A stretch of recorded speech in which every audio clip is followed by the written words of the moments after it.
Hi viewers, welcome to inspire India academy. May 28 ఈరోజు సురవరం ప్రతాపరెడ్డి గారి యొక్క జయంతి. ఈ జయంతి సందర్భంగా సురవరం ప్రతాపరెడ్డి గురించి కొన్ని ముఖ్యమైన విషయాలు నేర్చుకుందాం.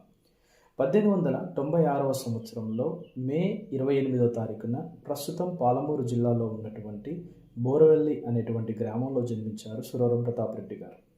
ఇతని పూర్తి స్థాయి సామర్థ్యం అనేది కొత్వాల్ వెంకటరామారెడ్డి గారు గుర్తించి రెడ్డి హాస్టల్ యొక్క బాధ్యతలను అతన్ని అప్పగించిన తర్వాత రెడ్డి హాస్టల్లో పూర్తి స్థాయి చైతన్యం తీసుకొని వచ్చి దానిలో మార్పులు చేర్పులు చేసిన తర్వాత కొత్వాల్ వెంకటరామారెడ్డి గారు ఇచ్చినటువంటి ఆర్థిక సహాయం 7,000 రూపాయల యొక్క సురవరం ప్రతాపరెడ్డి గారు 1926వ సంవత్సరంలో అర్ధవార పత్రిక అయినటువంటి గోల్కొండ పత్రికను తీసుకురావడం జరిగింది.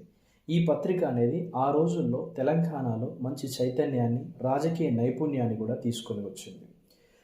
354 తెలుగు కవులని పూర్తి స్థాయిలో సురవరం ప్రతాపరెడ్డి గారు మనందరికీ పరిచయం చేయడం జరిగింది.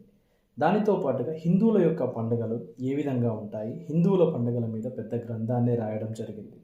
సురవరం ప్రతాపరెడ్డి గారు ఆంధ్రుల సాంఘిక చరిత్ర అనేది చాలా వరకు చైతన్యాన్ని తీసుకుని వచ్చినటువంటి అదొక ఉద్గ్రంథంగా చెప్పవచ్చు. దీన్ని ఆంధ్ర సారస్వత పరిషత్ సంవత్సరంలో దీన్ని ముద్రించడం జరిగింది. ఆ 1955వ సంవత్సరంలోనే ఈ ఆంధ్రుల సాంఘిక చరిత్ర అనేటువంటి గ్రంథానికి కేంద్ర సాహిత్య అకాడమీ కూడా రావడం జరిగింది. కానీ అతని మరణాంతరం వచ్చింది. 1953 ఆగస్టు 25వ తారీఖున సురవరం ప్రతాపరెడ్డి గారు మరణించారు.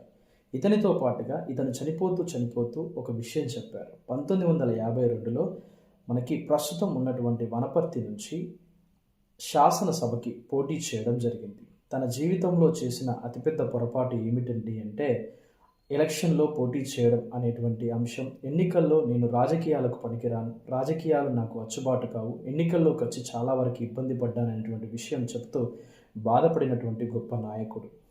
1896లో పుట్టినటువంటి సురవరం ప్రతాపరెడ్డి గారు 1953లో మరణించిన తర్వాత అతని జ్ఞాపకార్థం 89వ సంవత్సరంలో ఎన్టీ రామారావు గారు వచ్చిన తర్వాత ట్యాంక్ బండ్ పైన సురవరం ప్రతాపరెడ్డి గారి యొక్క విగ్రహాన్ని కూడా తీసుకురావడం జరిగింది. ఎంతో గొప్ప మేధావి అయినటువంటి సురవరం ప్రతాపరెడ్డి గారు ఎన్నో రకాలైనటువంటి కార్యక్రమాల ద్వారా ఎంతోమందిలో చైతన్యాన్ని నింపినటువంటి గొప్ప మేధావి. అతని జయంతి సందర్భంగా అతన్ని స్మరించుకోవడం మన యొక్క బాధ్యత. Wish you all the best and good luck.